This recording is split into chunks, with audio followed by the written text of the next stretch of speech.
Bismillahirrahmanirrahim.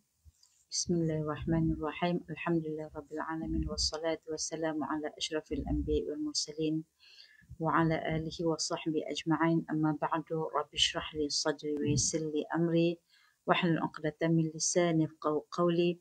Rabbi zidna 'ilman warzuqna fahman. Allahumma iftah 'alaina hikmataka wanshur 'alaina min khazaini rahmatika ya arhamar rahimin. Allahumma inna na'udzubika min 'ilmin la yanfa' wa min qalbin la yakhsha' wa min nafsin la tashba' wa min 'amalin la yurfa' wa min da'watin la yustajabu laha. Ya Allah, ya Tuhan kami, jauhkanlah kami daripada ilmu yang tidak manfaat, ya Allah. Jauhkanlah kami daripada hati yang tidak pernah khusyuk, ya Allah. Jauhkanlah kami daripada nafsu yang tidak pernah kenyang, ya Allah. Jauhkanlah kami daripada amalan yang tidak diterima-Mu, ya Allah. Wa sallallahu ala sayyidina Muhammad wa ala alihi wa sahbihi wasallam. Walhamdulillahi rabbil alamin. Amma ba'du. Alhamdulillah. Syukur kita kehadrat Allah Subhanahu wa taala dengan limpahan rahmat dan kasih sayang Allah, masya-Allah tabarakallah. Kita masih lagi berkuliah pada bulan ini, iaitu dengan buku 40 hadis kisah menarik dari Al-Quran yang disusun oleh Ustaz Zamri Hashim. Insya-Allah tabarakallah.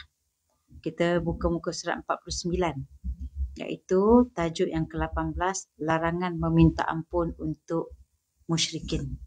Larangan meminta ampun untuk musyrikin. Saya baca dia punya terjemahan. Bismillahirrahmanirrahim. Ayat Al-Quran ini diturunkan sempena peristiwa yang berlaku kepada baginda sallallahu alaihi wasallam, yang mana Rasulullah sallallahu alaihi wasallam kehilangan orang yang paling disayangi oleh baginda sallallahu alaihi wasallam pada ketika itu, namanya bapa saudara baginda, yakni Abu Talib. Di mana dalam surah At-Taubah ayat 113. Kita boleh sama-sama buka Al-Quran dalam aplikasi kita ke. Kalau ada Quran kita boleh buka. Tengok pada terjemahan surah At-Taubah ayat 113. Apa maksudnya?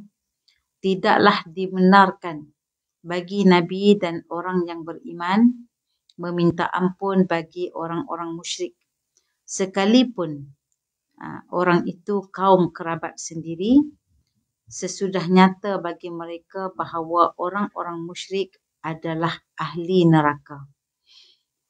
Apa kisah di sebalik ayat ini, muslimat yang dirahmati oleh Allah Subhanahu wa taala?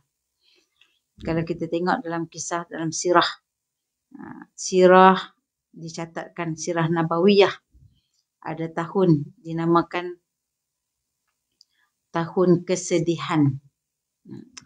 Ada satu tahun dinamakan tahun kesedihan, di mana tahun kesedihan itu berlaku beberapa peristiwa yang menyayat hati baginda sallallahu alaihi wasallam pada ketika itu. Islam baru nak berkembang. Islam baru sangat masih hijau lagi. Kemudian Rasulullah sallallahu alaihi wasallam diuji pertama sekali dengan pemergian Sayyidatina Khadijah, ummuna kita. Sayyidatina Khadijah radhiyallahu anha, yang merupakan isteri tercinta baginda sallallahu alaihi wasallam, yang banyak memberi dorongan, yang banyak mengorbankan harta dan benda, tidak pernah berkira untuk berhabisan dengan harta benda demi kecintaannya kepada baginda, demi imannya kepada Allah Subhanahu wa taala. Di mana pada saat orang lain, ataupun kita sebut di sini, pada saat ketika orang Quraisy Mekah menolak dakwah baginda sallallahu alaihi wasallam, pada ketika itu orang menafikan, kita kata menafikan apa yang disampaikan oleh baginda sallallahu alaihi wasallam pada masyarakat Quraisy ketika itu, pada saat berlaku pemulauan demi pemulauan, penindasan demi penindasan, maka Sayyidatina Khadijah ini tetaplah berada di belakang baginda sallallahu alaihi wasallam, menjadi tonggak wanita yang banyak membantu baginda sallallahu alaihi wasallam, menyediakan ribaannya untuk menenangkan perasaan baginda sallallahu alaihi wasallam saat baginda sallallahu alaihi wasallam dalam ketakutan disapa oleh wahyu pada kali pertama. Allahu akbar, masya-Allah, tabarakallah. Penyediaan bantuan ini bukan hanya kita kata setengah-setengah, tapi sepenuh hati. Kemudian dibuktikan dengan harta benda yang dikorbankan. Sebab apa? Sayyidatina Khadijah merupakan peniaga, salah satu business woman yang berjaya. Maka dia menggunakan seluruh harta bendanya semata-mata untuk Rasulullah sallallahu alaihi wasallam dan imannya kepada Allah Subhanahu wa taala. Masya-Allah, tabarakallah. Namun sampailah satu ketika kullu nafsin za'iqatul maut, setiap yang hidup itu pasti akan mati. Kalau kita melihat daripada sudut yang literalnya, yang nyatanya, kita melihat satu perkara yang sangat seolah-olah yang sangat membebankan perasaan baginda sallallahu alaihi wasallam. Ketika Rasulullah sangat perlu kepada orang-orang untuk membantu menguatkan Islam. Namun Allah Ta'ala uji baginda sallallahu alaihi wasallam dengan ujian orang-orang terkasih yang merupakan penyokong-penyokong kuat di segi harta benda dan perasaan, juga tenaga. Kenapa? Kalau kita melihat satu sudut, timbul persoalan kita. Kenapa orang yang Allah Ta'ala sayang, ya Allah Ta'ala ambil sebagai kekasihnya, yakni baginda sallallahu alaihi wasallam, lalu Allah Ta'ala uji sedemikian rupa. Betul tak? Persoalan tu mungkin berlegar di fikiran kita. Kita pun kalau diuji oleh Allah, kadang-kadang timbul persoalan tu, kenapa aku diuji ya Allah? Kan? Kenapa bukan orang lain? Kenapa aku? Sebab aku tengok seolah-olah diri aku ni tak pernah jumpa kebahagiaan. Lepas satu masalah ke satu masalah.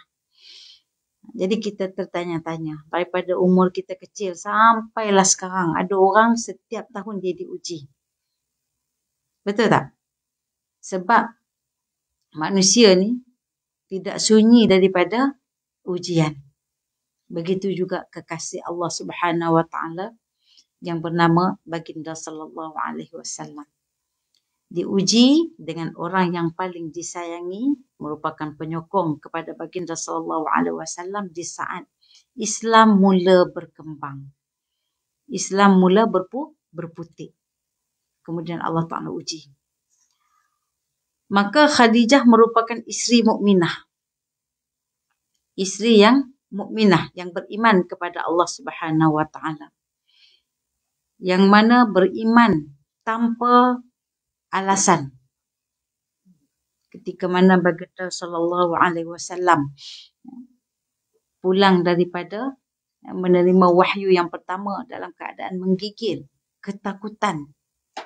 Masa tu Rasulullah pertama kali berjumpa dengan Sayyidina Jibril. Menjadi satu perkara yang sangat aneh bagi baginda sallallahu alaihi wasallam. Lalu sampai berjumpa dengan Sayyidatina Khadijah, tak sempat nak cakap apa, terus berselimut. Sayyidatina Khadijah tu pun tak sibuk, tak kalut nak tanya apa yang terjadi tidak. Ditolong dulu, tenangkan hati baginda sallallahu alaihi wasallam.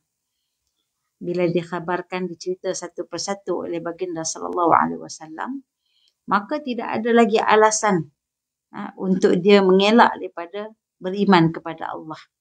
Terus sami'na wa ata'na. Itu dipanggil sebagai mukminah sejati. Dan yang keduanya merupakan pemurah lagi jujur yang selalu membela perjuangan dakwah Islam dengan harta jiwa raganya pada tahun yang sama. Muslimat, kalau kita tengok di sini, orang yang kaya ramai kita boleh jumpa, betul tak? Ramai kita jumpa orang yang kaya. Tetapi nak jumpa pemurah cukup sukar. Itu sebab pemurah bukan hanya milik orang kaya. Pemurah juga milik orang miskin.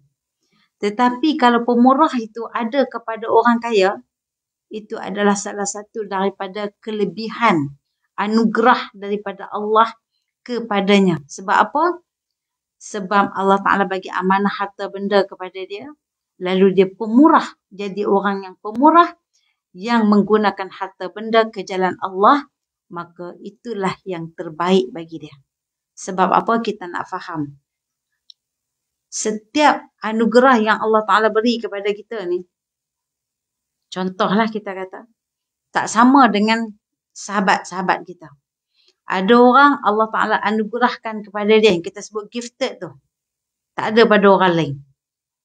Allah Ta'ala anugerahkan kepada dia, dia memiliki kelebihan apa? Tangannya kalau masak, walaupun sama pada nama, tetapi berbeza pada rasa. Betul tak? Kadang-kadang kita buat nasi goreng kampung sama aja dengan Kak Yah tu buat. Dia bagi tahu teknik, kita pun ikut sebiji, tapi rasa dengan tangan dia dengan tangan kita tu sama tak? Tak sama. Itu kita kata anugerah Allah Ta'ala bagi dekat dia.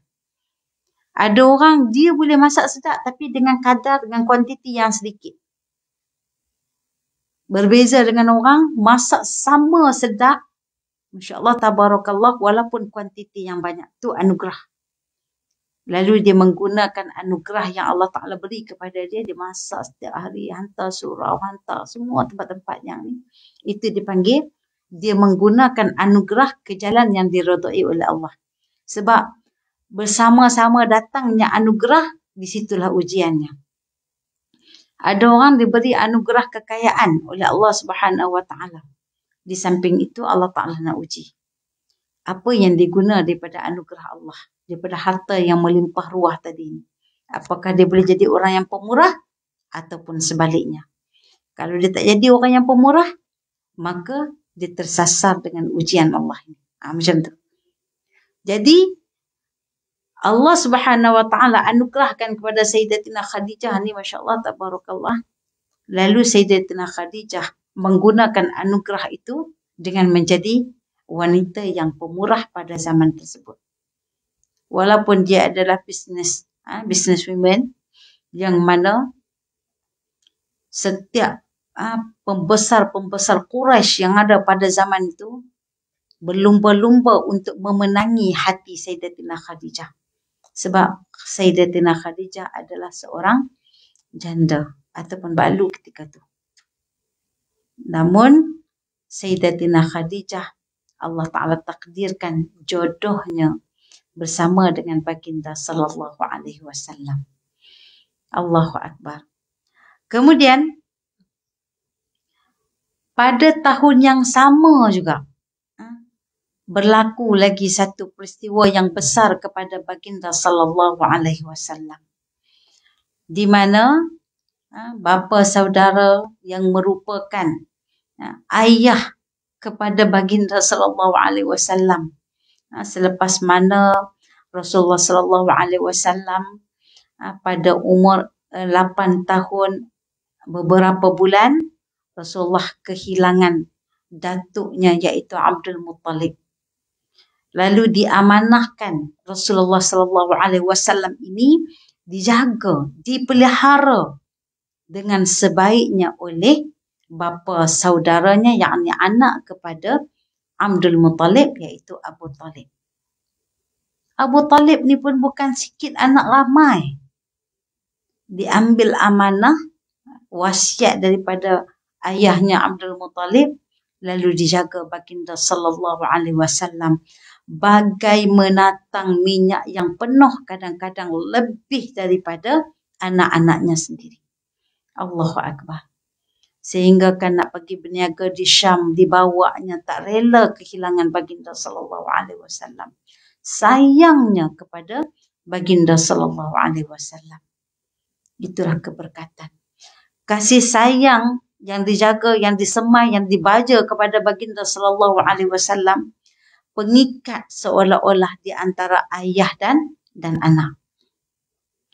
Sampailah satu ketika Rasulullah sallallahu alaihi wasallam dilantik menjadi nabi, menjadi rasul, maka tersebarlah Islam pada ketika itu. Musuh-musuh Islam yang terdiri daripada kafir Quraisy, pembesar-pembesar Quraisy, ada yang mereka ada pertalian darah dengan baginda sallallahu alaihi wasallam, iaitu Abu Lahab yang merupakan anak daripada isteri pertama Abdul Muttalib.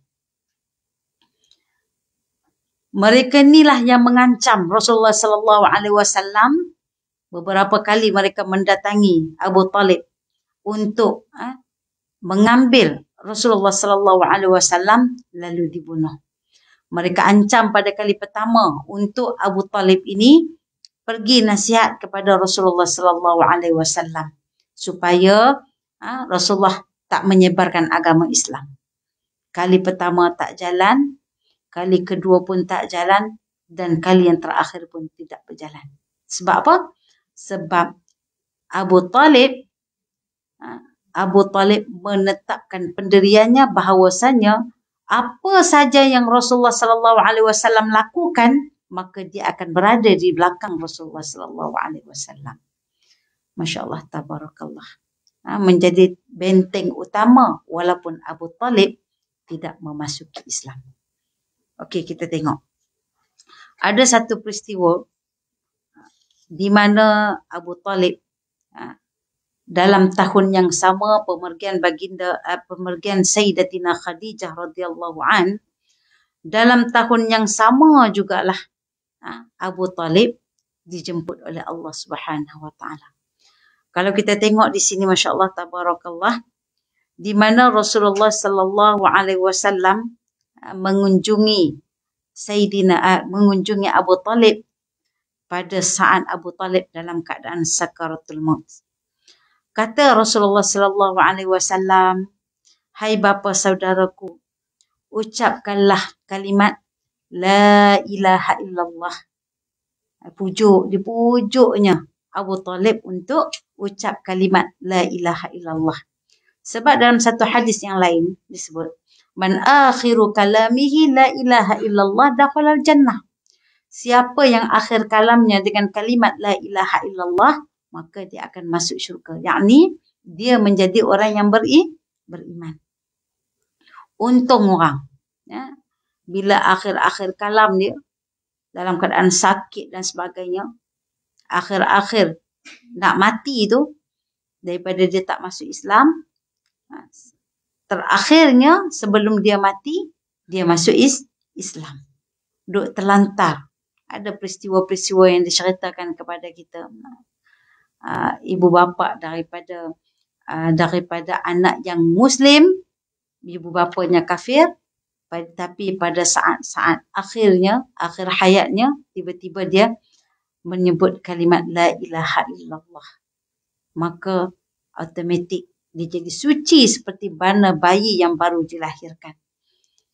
Jangan sampai nafas dah duduk dekat kerongkong ni, seperti mana yang berlaku kepada Fir'aun.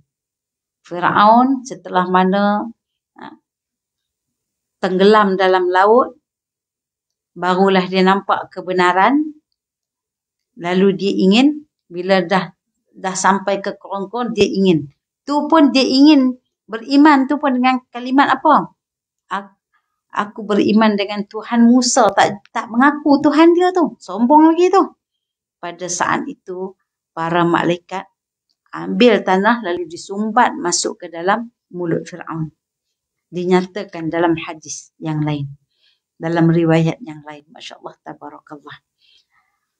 Jadi pada saat akhir ini Rasulullah sallallahu alaihi wasallam cuba memujuk bapa saudaranya Abu Talib. Wahai bapa saudaraku, ucapkanlah kalimat la ilaha illallah. La ilaha illallah. Maka pada saat ini, yang mana satu kalimat ini katanya, yang aku akan berhujah dengannya di sisi Allah. Nabi memberi satu jaminan. Kalau seandainya Abu Talib mengucap kalimah la ilaha illallah ini, maka Rasulullah sallallahu alaihi wasallam boleh berhujah di hadapan Allah. Sebab apa? Sebab Allah berjanji kepada orang yang mati dengan kalimat la ilaha illallah yang beriman ini akan masuk ke dalam syurga walaupun pada akhir hidupnya. Allahu akbar, masya-Allah, tabarakallah. Pada saat itu, sahabat muslimat yang dirahmati oleh Allah, Abu Jahal dengan seorang laki-laki yang bernama Abdullah bin Umayyah. Ini dia punya biang lalanya. Kita kata duri-durinya yang ada pada saat Abu Talib hendak kembali kepada Allah. Pada saat itu, kata Abu Jahal kepada Abu Talib, hai Abu Talib, adakah kamu tidak suka dengan agama Abdul Muttalib? Itu syaitannya Abu Jahal ni. Dibisiknya kepada Abu Talib pada saat tengah sakaratul maut tu.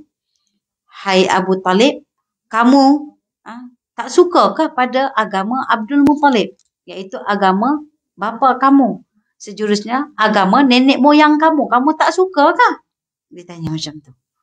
Maka pada saat itu, mereka ni bukan sekali je mereka ingatkan. Setiap kali Rasulullah sallallahu alaihi wasallam cuba mengucap la ilaha illallah kepada Abu Talib, pada saat itu juga mereka ganggu. Ingatlah agama Abdul Muttalib. Takkan kamu nak lupa kot agama Abdul Muttalib. Itu gangguan-gangguan yang datang. Sebab apa muslimat? Bila kita dalam saat sakaratul maut ini muslimat, ada beberapa gangguan yang datang kepada orang yang dalam keadaan sakaratul maut. Iblis akan datang, dia akan bawa secangkir air. Secawan air. Pada saat itu manusia dalam keadaan yang sangat dahaga. Minumlah 2 lautan air pun tidak akan kering dahaganya. Maka pada saat itu syaitan iblis akan datang. Dia akan bawa 1 mangkuk air. Kamu nak air ni, kamu dahaga, kamu nak air ni dengan satu syarat, mengaku aku Tuhan kamu. Itu syaitan. Itulah dalam masa yang sama orang yang berada di kiri kanan bakal jenazah nanti ni, dia kena bisikkan di telinga dengan kalimat apa? La ilaha illallah. Supaya tidak ada terganggu dengan suara-suara syaitan dan iblis tadi. Kena sentiasa bisikkan. Kalau nampak dia meracau, kita kena bisikkan la ilaha illallah. Kemudian tu kita bisikkan Allah, Allah, Allah. Biar dia tetap dengan kalimat la ilaha illallah. Kemudian sentiasa dengan kalimat Allah, Allah, Allah. Tenangkan bibirnya, hatinya dengan nama-nama Allah. Masya Allah, tabarakallah. Ini yang berlaku.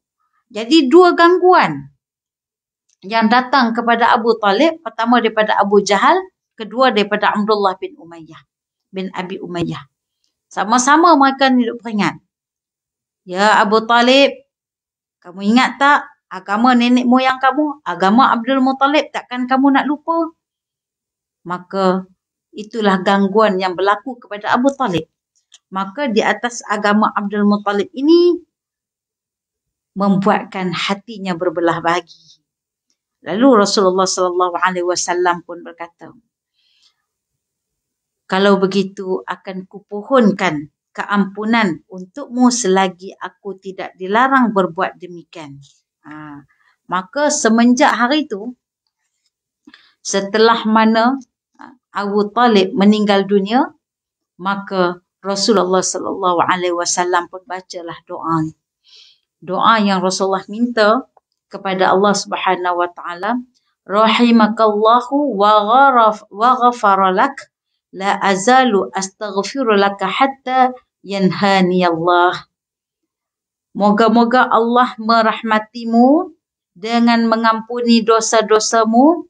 Aku akan selalu meminta ampun bagimu sehingga Allah melarangku.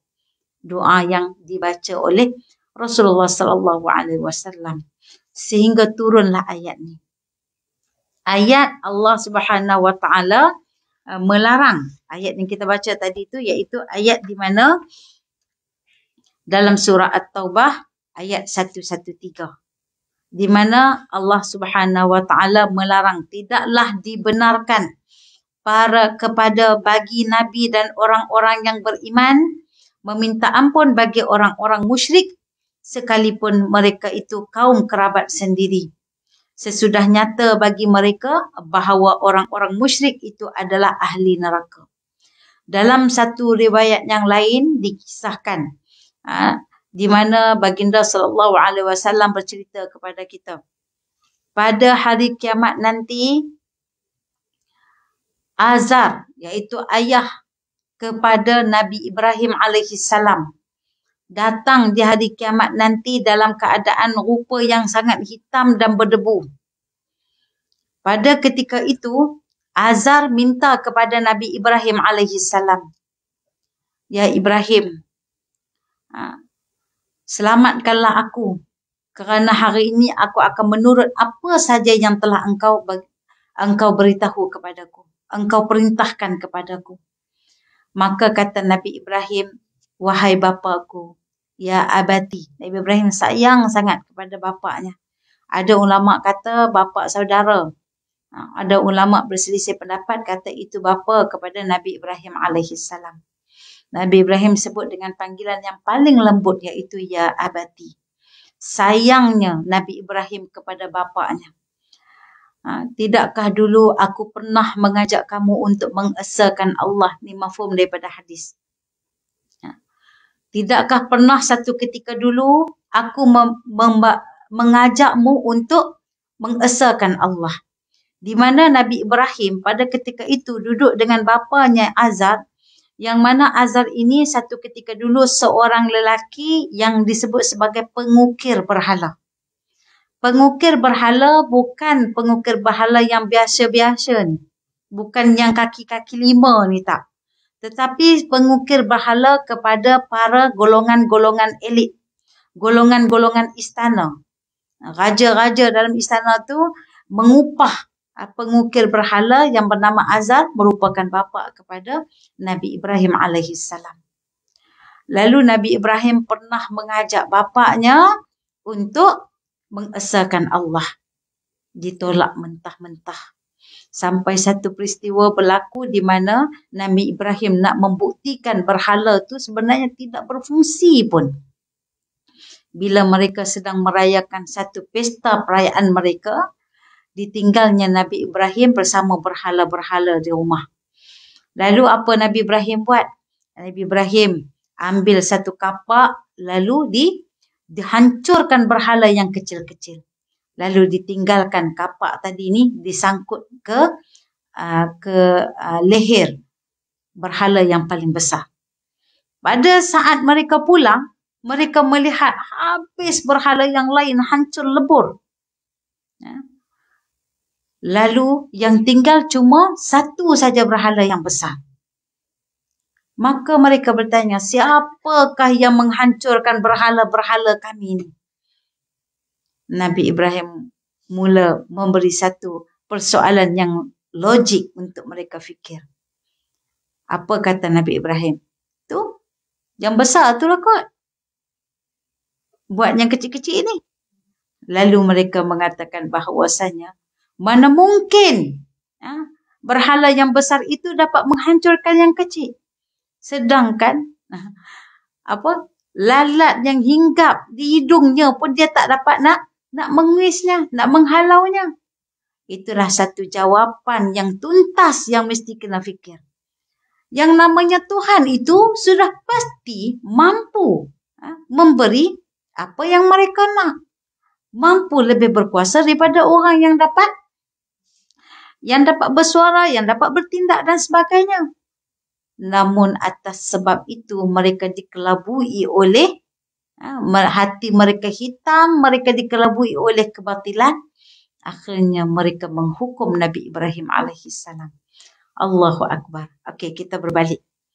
Setelah itu, Nabi Ibrahim pun minta kepada Allah Subhanahu Wa Taala.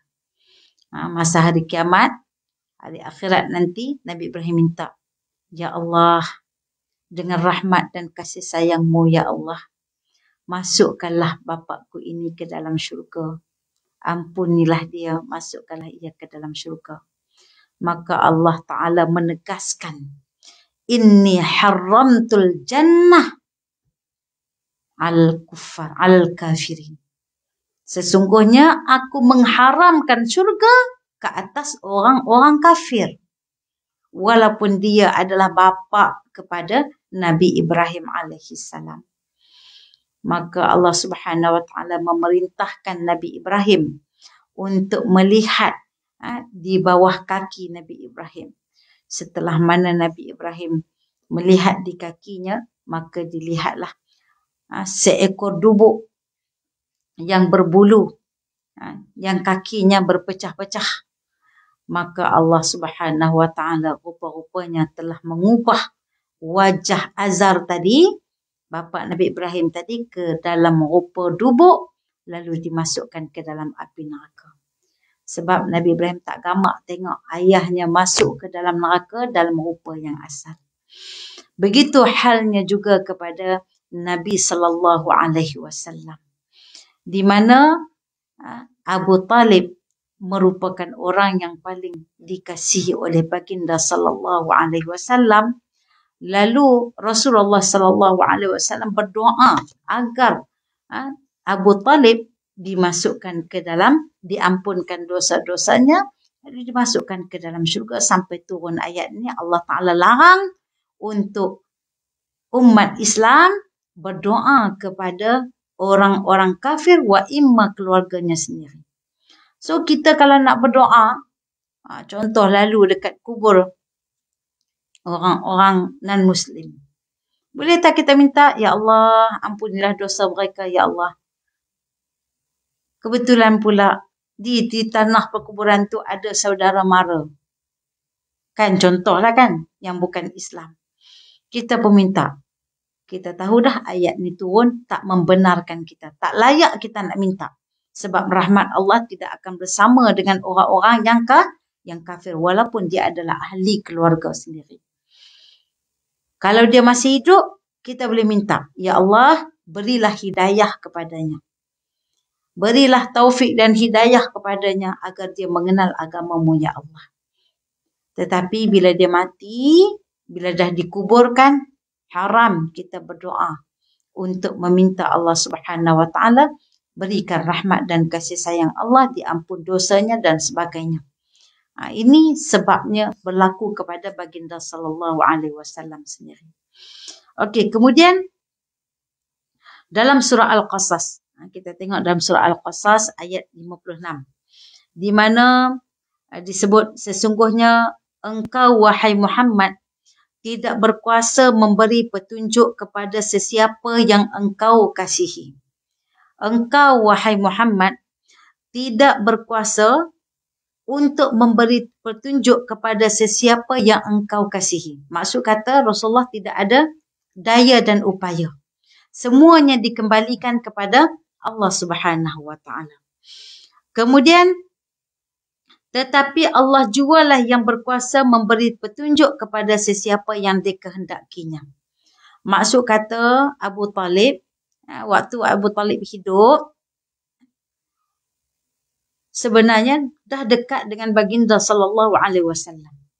Orang yang paling dekat, orang yang paling dikasihi oleh baginda sallallahu alaihi wasallam. Orang yang menjadi tonggak dan benteng. Kita melihat di sini ada dua perbezaan.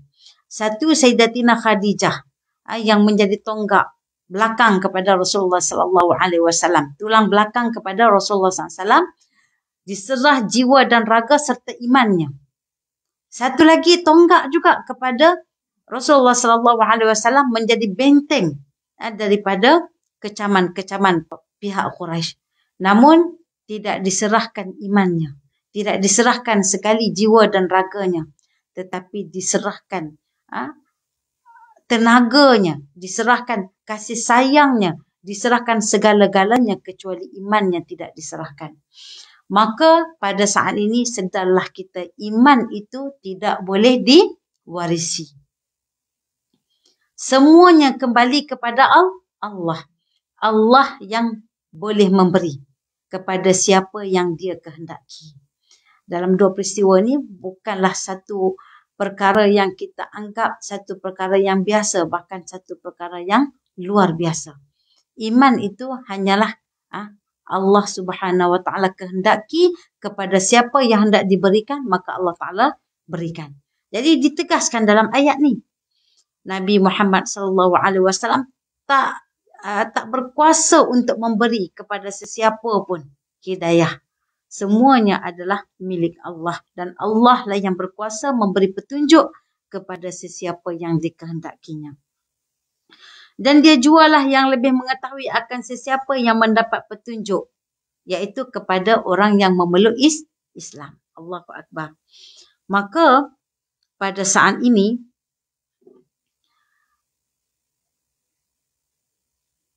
walaupun Abu Talib merupakan, kita kata, kubu utama baginda sallallahu alaihi wasallam, namun melihat daripada satu sudut, oleh sebab tidak berimannya Abu Talib, walaupun ada jasa-jasanya kepada Islam, jasa-jasanya kepada Islam tidak dapat dinafikan, ditulis dalam sirah Nabawiyah dengan jelas. Maka pada saat itu pernah ditanya dalam satu hadis, dalam satu riwayat pernah ditanya oleh Al-Abbas. Hadis ini adalah hadis riwayat Al-Abbas bin Abdul Muttalib, mengatakan bahawa beliau berkata kepada Rasulullah sallallahu alaihi wasallam, apakah engkau tidak menolong bapa saudaramu?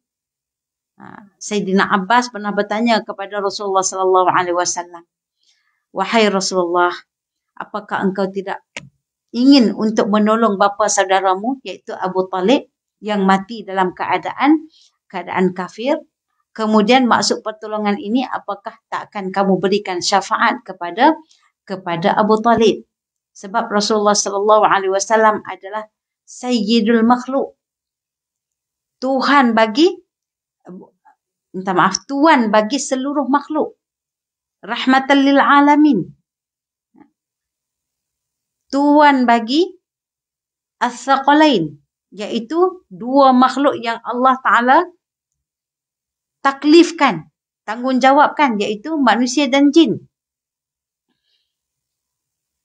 Tuan bagi al-kaunaini, iaitu langit dan bumi, dunia dan akhirat. Takkanlah kamu tak boleh nak menolong bapa saudaramu. Macam tu. Sepatutnya Rasulullah SAW boleh bagi syafaat. Betul tak? Boleh bagi syafaat. Apatah lagi ia adalah bapa saudara baginda sallallahu alaihi wasallam. Sedangkan kata Abbas, sedangkan dia melindungi kamu dan marah demimu, marah kepada orang-orang kafir demimu. Pernah bagi amaran kepada orang kafir yang cuba mengacau baginda sallallahu alaihi wasallam, yang mereka cuba untuk membunuh baginda sallallahu alaihi wasallam. Allahu Akbar. Maka jawab Rasulullah sallallahu alaihi wasallam, sekarang ni macam itulah, dia iaitu Abu Talib berada di dalam satu tempat yang cetek dari neraka. Sebab neraka ni sangat dalam, sangat kelam dan sangat sempit. Lagi sampai ke bawah, ke kerak api neraka, lagi sempit kedudukannya. Kita tak dapat nak bayangkan macam mana luasnya api neraka dapat menghimpun manusia-manusia yang bukan kecil-kecil, tetapi manusia yang besar. Bayangkan ahli neraka, saya sebut sekali lagi, disebut dalam kitab Bahrul Mazi, ada riwayat mengatakan bahawasanya gigi kapak, satu gigi kapak ahli neraka sebesar bukit Uhud. Itu baru sebatang gigi. Bayangkan fizikal badannya macam mana. Fizikal badan ahli neraka. Gigi saja baru besar bukit Uhud. Fizikalnya wallahu alam. Bayangkan neraka itu sendiri nak memuatkan fizikal ahli neraka tersebut. Dan bayangkan ahli neraka tu dalamnya, Allahu Akbar. Makin dalam, makin kelam, makin sempit. Allahu Akbar. Maka dengan sabda Rasulullah sallallahu alaihi wasallam mengatakan bahawasanya dia tu adalah Abu Talib, berada di tempat yang paling cetek dari neraka. Maksud kata paling atas daripada api neraka. Lagi bawah, lagi dalam, lagi dahsyat siksaannya.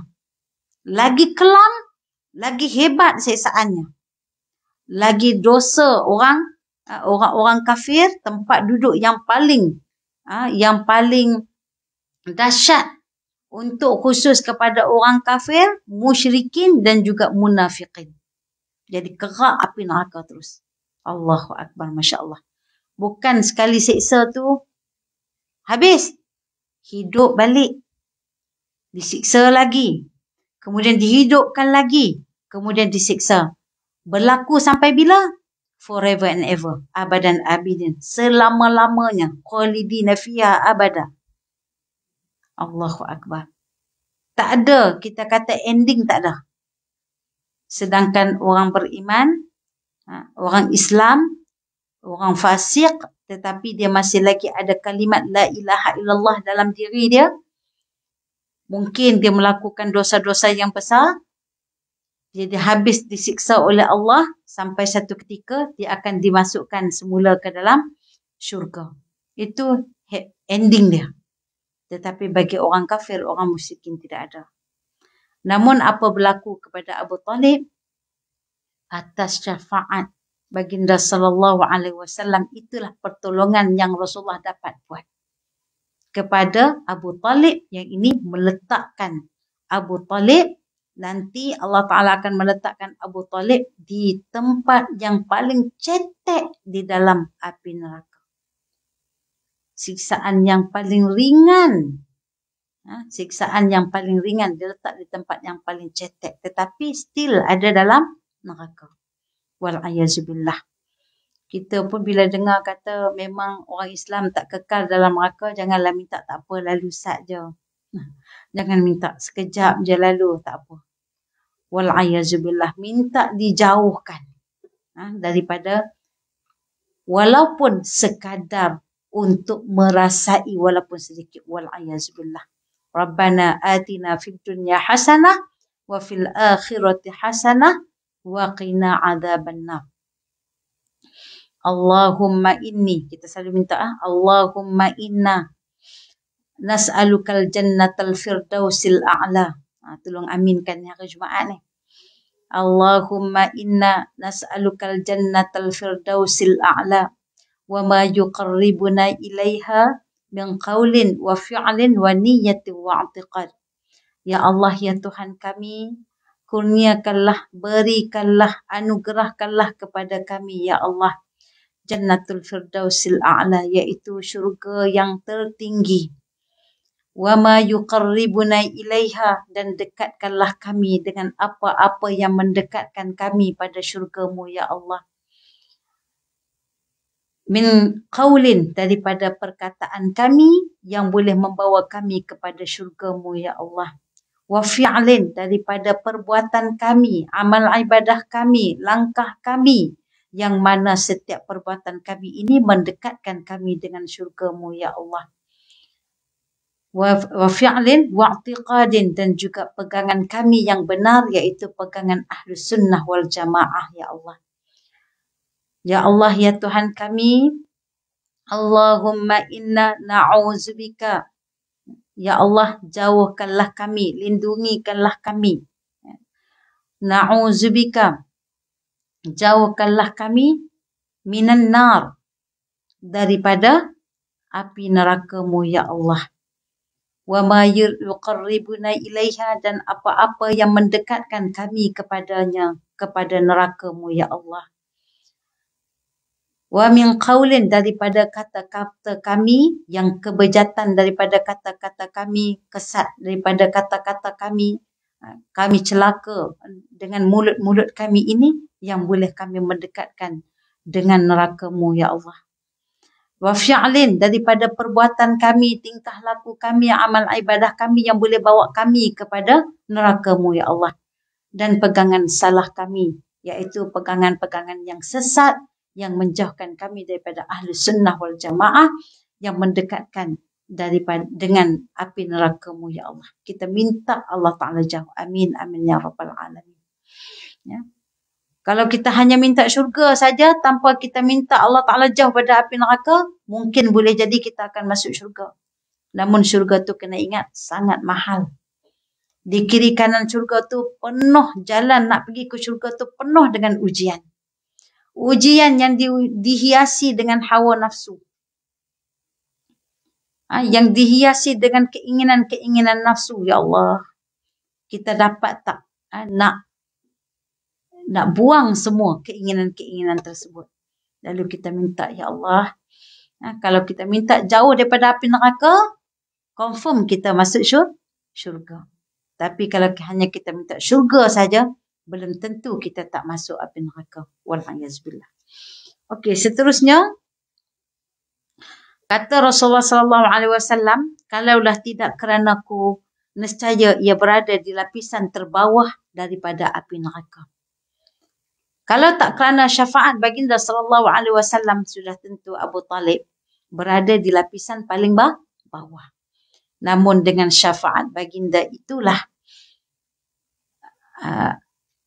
Abu Talib, ayah saudara kepada baginda SAW, duduk di tempat yang paling cetek di dalam api neraka. Tapi nak masuk syurga memang tak boleh. Allah Ta'ala larang untuk minta pengampunan daripada orang yang masuk ke dalam, orang yang mati dalam keadaan tidak beriman kepada Allah Subhanahu Wa Ta'ala. Begitu juga yang berlaku kepada Nabi Ibrahim, bapaknya ataupun bapak saudaranya Azar, mati dalam keadaan, bukan mati dalam keadaan beriman. Walaupun sayang macam mana sekalipun, walaupun cinta macam mana sekalipun, kalau tidak beriman kepada Allah Subhanahu Wa Ta'ala, maka tidak akan boleh membantu. Tetapi ada dalam satu kes yang lain, ada anak soleh, contoh anak-anak yang soleh. Kita ada anak-anak yang soleh. Kita ni ibu bapa yang sekejap soleh, sekejap tak soleh. Lebih kurang macam itulah. Ada satu musim dia soleh. Satu musim dia tak soleh. Sebab apa? Al-insan ni mahallul khata' wan nisyan. Insan ni, manusia ni, tempat melakukan kesalahan dan tempat selalu berlakunya lupa. Jadi kita tak sunyi. Kita tak sunyi daripada melakukan kesilapan dan tak sunyi daripada sifat lupa. Betul tak? Sentiasa. Boleh jadi hari ni kita ingatlah. Sekarang ni kita ingatlah lagi. 1% ni mungkin kita ingat. Nanti balik rumah, kalau kita tak telaah balik, tak tengok balik buku, makin hilang. Dia ikut per jam. Sampai last kali hilang, tinggallah 10%. Kemudian besoknya, bila ditanya balik, apa Ustazah cakap? Yang saya ingat yang ni je. Sikit je yang dia ingat. Bab pemurah aja bagi orang yang kaya. Yang lain tu tak berapa nak ingat. Tu je. Ataupun dia cuba ingat, orang kafir tak masuk syurga. Tu je ingat. Yang lain tu tak ingat. Itu sifat manusia yang lupa. Adapun kesalahan, memang kita akan bersama-sama dengan kesalahan. Sentiasa akan melakukan kesilapan. Namun, kesilapan-kesilapan biasa ini, kesalahan-kesalahan dosa-dosa yang kita ada ni dapat digugurkan dengan apa? Dapat digugurkan dengan wuduk, dengan air wuduk yang kita ambil sesempurna mungkin. Yang mana bila air wuduk tu kita ambil, dia jatuh dekat kelopak mata kita, titisan daripada air wuduk tu akan menitis bersama-samanya dengan dosa. Tu kita wuduklah dengan sempurna agar titisan air tersebut dapat menggugurkan dosa-dosa kita. Jadi dalam keadaan yang macam tu, memang kita tak sunyi daripada melakukan kesalahan dan kesilapan, namun Allah Ta'ala kurniakan kepada kita anak-anak yang soleh. Nanti di akhirat sana, anak-anak yang soleh ini akan minta kepada Allah. Ibu bapa tak masuk lagi syurga. Tak masuk lagi syurga. Barangkali duduk di tempat-tempat wal'ayazubillah, ya, untuk disiksa sementara. Maka berkat keinginan kehendak anak-anak yang soleh ini minta kepada Allah untuk dikembalikan bapaknya, maka Allah Ta'ala akan memberi pengampunan, akan memakbulkan permintaan anak. Sebab apa? Sebab mak bapak tadi itu masih lagi orang yang beriman kepada Allah, yang mana dia mati dalam keadaan kalimat la ilaha illallah. Dia mati dalam keadaan golongan orang-orang yang beriman kepada Allah, namun dia bawa dosa-dosa yang besar untuk dicuci terlebih dahulu. Berkat permintaan anak yang soleh tadi, maka mak bapak ni dapat dibawa untuk masuk ke dalam syurga. Berbeza dengan mak bapak yang tidak beriman kepada Allah, anak-anak tadi tak dapat nak bantu apa dah. Tak dapat nak tolong apa dah. Tapi kita kena pastikan bahawasanya mati kita dalam matinya orang yang beriman. Tu sebab kita selalu minta Allahumma khtim lana ya Allah bihusnil khatimah. Allahumma khtim lana ya Allah, akhirkan hidupku ini dalam keadaan husnul khatimah, penutup yang baik. Penutup yang baik itu kalau Allah Ta'ala rezekikan kepada kita, untuk kita pertama sekali, untuk kita mati dalam keadaan husnul khatimah, rezeki pertama Allah Ta'ala akan selalu ilhamkan kepada kita untuk ingat doa ni. Allahumma khtim lana ya Allah bi husnil khatimah wa la takhtim alaina ya Allah bi su'il khatimah. Allah Ta'ala akan ilhamkan kepada kita. Bimbang kita, hafal dah doa ni, tapi selalu tak terlintas di mulut kita. Bimbang kita. Sebab apa? Senjata Islam tu, orang Islam tu adalah dengan doa. Dengan doa Allah Ta'ala akan makbulkan. Barangkali keinginan kita yang lain pun, yang kita sertakan dengan doa dan usaha untuk melakukan amalan-amalan yang saleh, maka Allah Ta'ala makbulkan, mati dalam keadaan husnul khatimah. Silakan.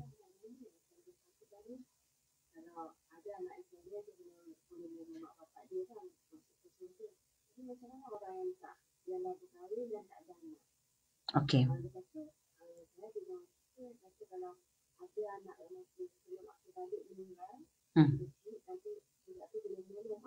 Betul. Ya. Orang yang tidak ada anak, contoh, itu pun satu ujian baginya. Bila dia sabar itu akan membantu. Sabar dan redha itulah akan menjadi bantuan kepada dia untuk sampai ke syurga. Sebab setiap manusia ni diuji tak sama. Ada orang dia ada anak ramai, tapi satu anak pun tak dapat menolong dia. Sebab apa? Sebab semua anak tidak saleh. Bukan semua kita kata ada anak tu dapat menolong. Jadi kalau orang dia ada anak, dia didik anak dia, tarbiyah anak dia, bukan ternak sajalah, dia tarbiyah anak dia. Sampailah anak itu mengenal Allah Subhanahu Wa Taala, menjunjung agama Allah, menjadi manfaat kepada ummah, maka anak-anak ini dah anak yang soleh yang dapat mendoakan kepada orang tuanya. Bukan semua anak dapat mendoakan kepada orang tuanya. Sebab apa? Kalau dia tak soleh, dia tak kenal Allah, dia tak beragama, dia cinta kepada dunia, maka bagaimana dia nak membantu orang tuanya di akhirat nanti? Sebab dia sendiri pun tidak soleh. Wallahu a'lam. Okey. Ada soalan? Ya, cerita Hafiz dengan Hafizah ni ada satu persoalan khusus. Ada satu pengiktirafan khusus bagi mereka dapat menolong menjadi syafaat kepada ahli keluarga. Itu khusus. Namun ada anak yang tak jadi hafiz pun, tak jadi hafizah, tetapi akhlaknya Masya Allah. Auratnya Masya Allah dijaga dengan sebaiknya. Hubungannya dengan Allah Masya Allah tabarakallah. Walaupun dia bukan hafizah, dia seorang engineer, dia seorang doktor, dia seorang arkitek. Namun dia bawa, dijunjung agama Allah dalam hidupnya. Dia pegang agama Allah sebaik-baiknya. Tambah akhir zaman ni, akhir yang sangat fitnah kita kata ni.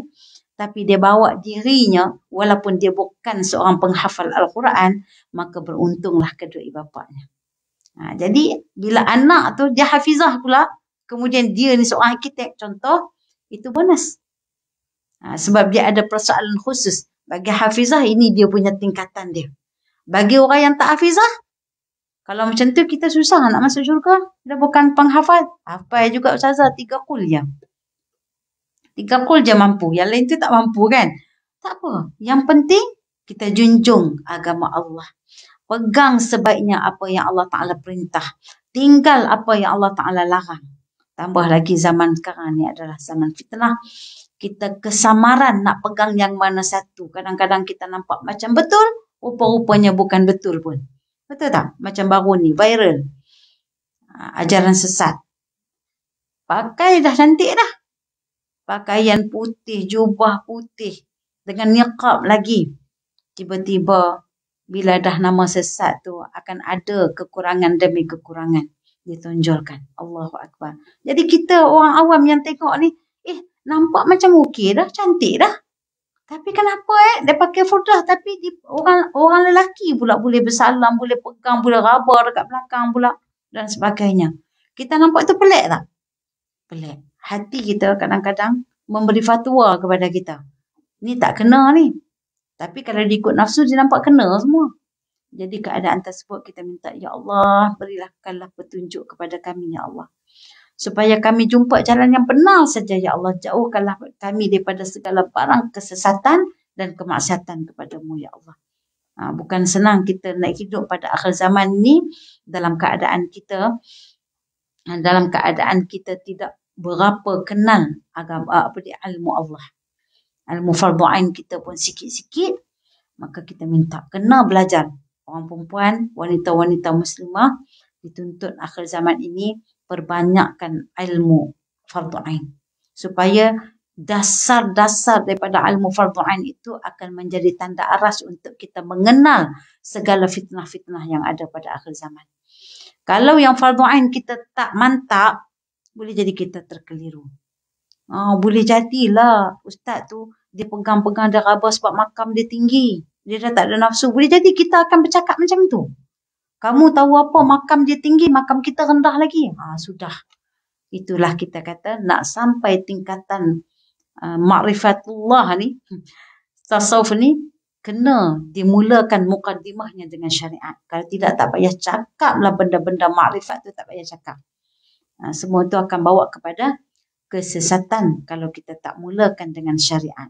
InsyaAllah, moga-moga Allah Ta'ala jauhkan kita daripada terpesong daripada agama-agama yang sesat, insyaAllah. Wallahu'alam. Okey, seterusnya kita dah 158, insyaAllah. Moga-moga Allah Ta'ala permudahkan urusan agama kita, permudahkan amal ibadah kita, redha dengan apa yang kita lakukan sekarang, dengan apa yang kita buat sekarang ni. Moga-moga mendapat keredaan daripada Allah. Tidak ada lain dan tidak bukan. Tidak ada kerana makhluk, tetapi semata-mata adalah kerana Allah Subhanahu wa Ta'ala. Akhir kalam, wabillahi taufiq wal hidayah. Wassalamualaikum warahmatullahi wabarakatuh. Subhanakallahumma wa bihamdika asyhadu an la ilaha illa anta astaghfiruka wa atubu ilaik. Bismillahirrahmanirrahim. Wal 'asr. Innal insana lafi khusr illa alladhina amanu wa 'amilus salihat wa tawassaw bil haqq wa tawassaw bis sabr. Amin ya rabbal alamin. Taqabbalallahu minkum minna wa minkum taqabbal ya karim.